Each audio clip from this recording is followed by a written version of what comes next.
हे नाथ नारायण वासुदेव, हे नाथ नारायण वासुदेव।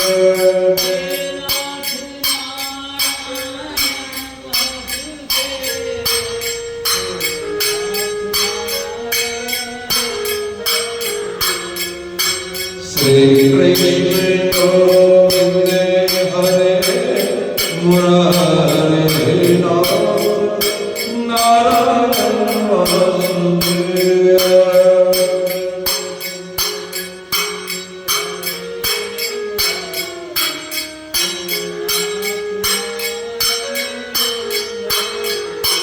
वृंदावन बिहारी लाल की जय। गजाननं भूतगणाधिसेवितं कपित्थजम्बूफलचारुभक्षणम् उमासुतं विनाशकारकं नमामि विघ्नेश्वर पादपङ्कजं नमामि। बोलो श्री गणेश जी महाराज की जय। श्री वृंदावन बिहारी लाल की जय।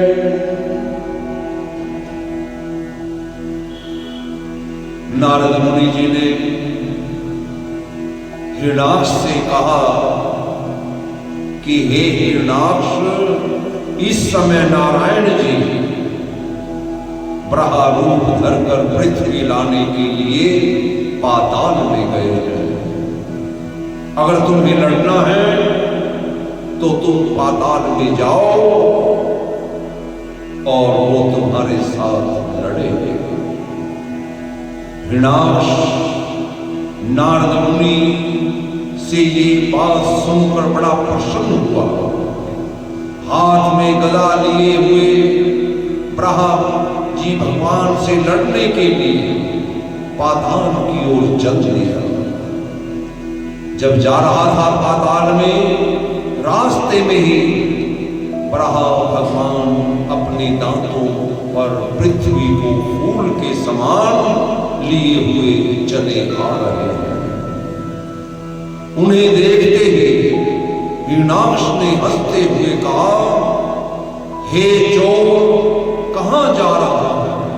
खड़ा रह, हमारे साथ युद्ध कर। वन में हमने तुम्हारे ऐसे अनेक ब्रह्मा देखे हैं और बड़े आश्चर्य की बात है, जो धरती हमारे पुरखों की धाती है, उसे तुम पाताल से चुरा कर ले आ रहे हो। सो अब मेरे हाथ तुम्हारे प्राण बचना बड़ा मुश्किल है। अब तुम जीते नहीं बचोगे, जिसलिए मैं तुमको ढूंढ रहा था। आज मेरा वो मनोरथ पूर्ण हुआ। मैंने पहचान लिया कि तुम नारायण हो। इस तरह कई बार इस संसार में अवतार लेकर तुमने हमारे भाई बंधु दैत्यों को मारा था, लेकिन आज तुम्हें मारकर मैं सब दिनों की कसर निकाल लूंगा। तुम्हारे मारने के प्राण जितने भी साधु, योगी, ऋषिवर, हरिभक्त जो तुम्हारा सिमरण करते हैं, उनको भी मैं जीवित नहीं छोड़ूंगा। जिनके द्वारा होम यज्ञ करने से तुम्हें सामर्थ्य मिलती है। हे ब्रह्मा, अब थोड़ी देर रुक जाओ। हिरणाक्ष के ये दुर्वचन सुनकर ब्रह्मा जी थोड़ी देर कुछ नहीं बोले। थोड़ी देर कुछ नहीं बोले। भले मनुष्य को दुर्वचन कहने से आयु उसका तेज बल क्षीण होता चला जाता है। जब ब्रह्मा भगवान ने जान लिया कि दुर्वचन कहने से हिरण्याक्ष का तेज बल अब क्षीण हो गया है, तुरंत भगवान ने पृथ्वी को अपनी माया से पानी पर स्थिर किया और फिर हिरण्याक्ष से बोले कि हे कश्यप नंदन, सत्य है मैं जल में रहने वाला और तेरे गांव के कुत्ते को जो अपने को शेर समझते हैं, मैं भी तुम्हें ढूंढता फिर रहा हूं। जिसकी मृत्यु निकट पहुंचती है उसको ही भली व बुरी बात कहने का कोई विचार नहीं रहता। ये धरती तेरे पुरखों की धाती है, तू अपने को बड़ा सूरवीर समझता है, मैं इसे लाकर तेरे सन्मुख आज मैं खड़ा हूं। पहले तू अपनी गदा मेरे ऊपर चला, जब तेरी गदा काम करना बंद कर देगी तब मैं अपनी गदा से तुझे मार डालूंगा। तूने सत्य कहा है हे हिरण्याक्ष, हमने हजारों बार अवतार लेकर दैत्यों का संहार किया है, पृथ्वी का भार उतारा है, लेकिन आज तेरी वही गति होगी।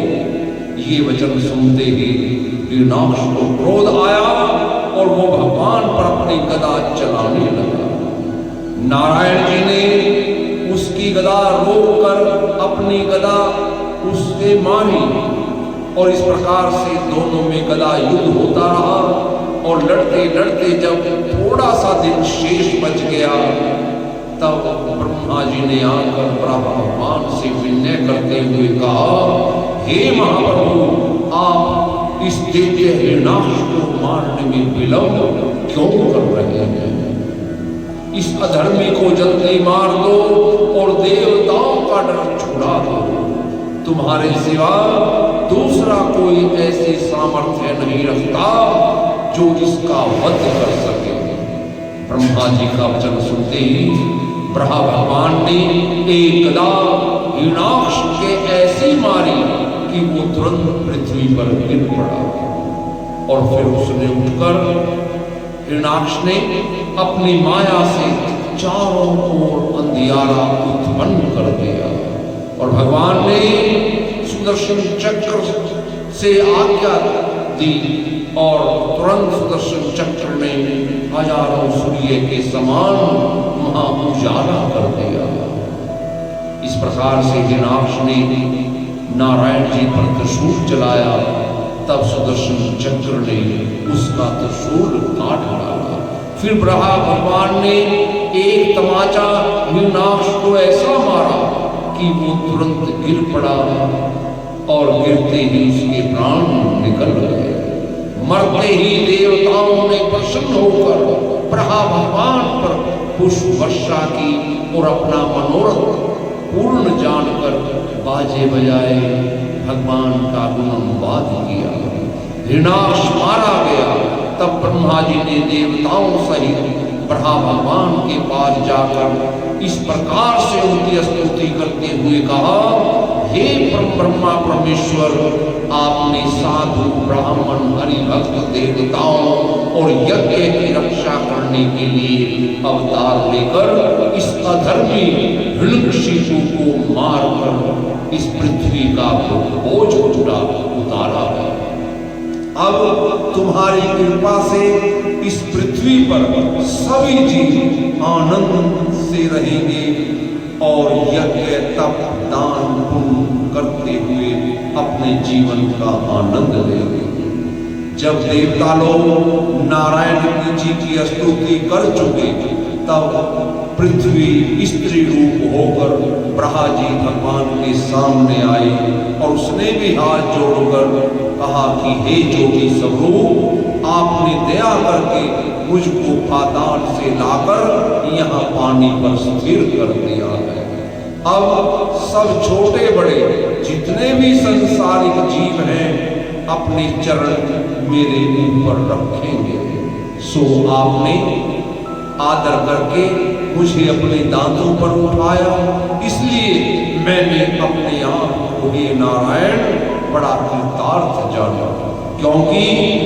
तुम्हारे चरणों की छाया संपूर्ण जगत पर पड़ती है, सो मेरी छाया हे भगवान तुम्हारे सर पर पड़े।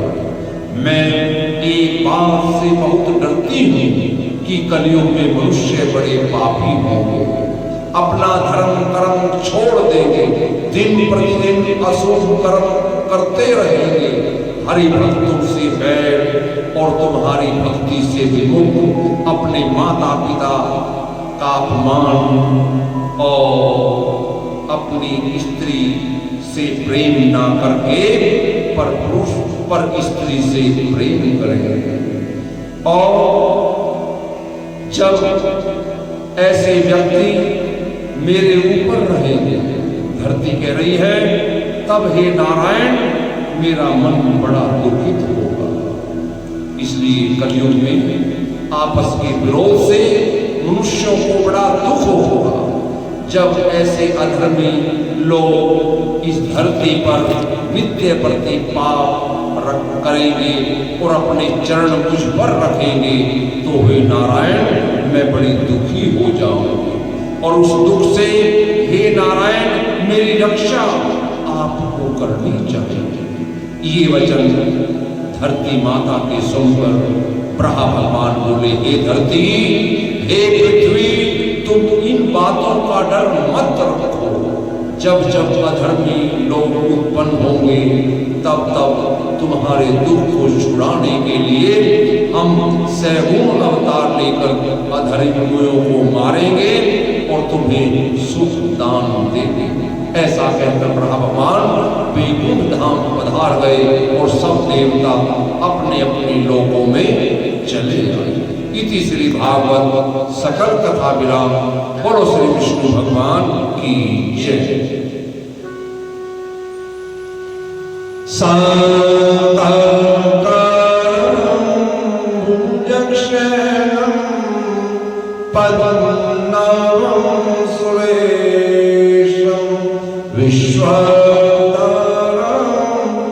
गगन सदृशं मेवरण शुभं श्रीलक्ष्मी कांतं कमलनयनं योगिभिर्गम्यं वन्दे विष्णुभवभयहरं सर्वलोकैकनाथं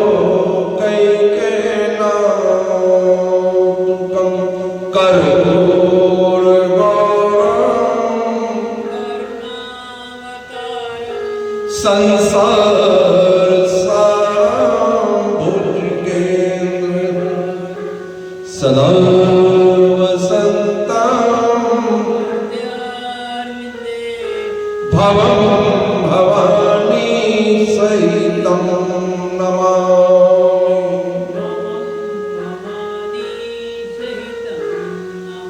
त्वमेव माता च पिता त्वमेव बन्धुः त्वमेव विद्या त्वमेव सर्वं मम देव त्वमेव सर्वं मम। सर्वे भवन्तु सुखिनः सर्वे सन्तु निरामयाः सर्वे भद्राणि पश्यन्तु मा कश्चित् दुःखभाग् भवेत्। धर्म की जय हो, धर्म का प्राणियों में विश्व का गौ हत्या सनातन धर्म की जय। श्री सत्यनारायण स्वामी की जय। हे माई सचिया देवचिया जोता वाली माता तेरी सदा जय। श्रीमद् भागवत महापुराण की जय। श्री सुखदेव जी महाराज की जय।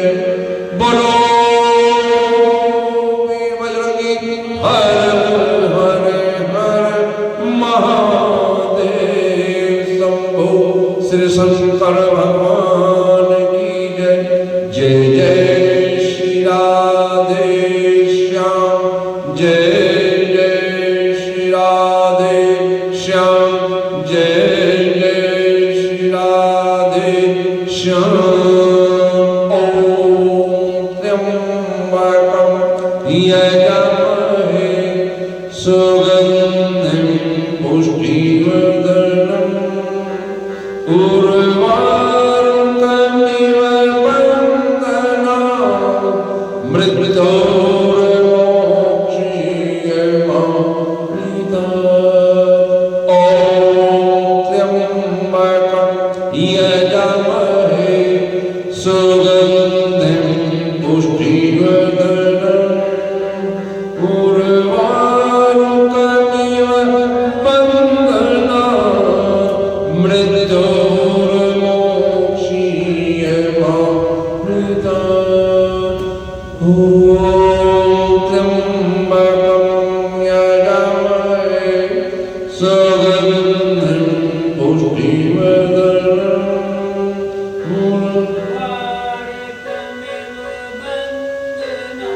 मृत्योर्मोक्षीयमामृतात्। ॐ शान्ति शान्ति शान्ति। जय जय श्री राधे श्याम।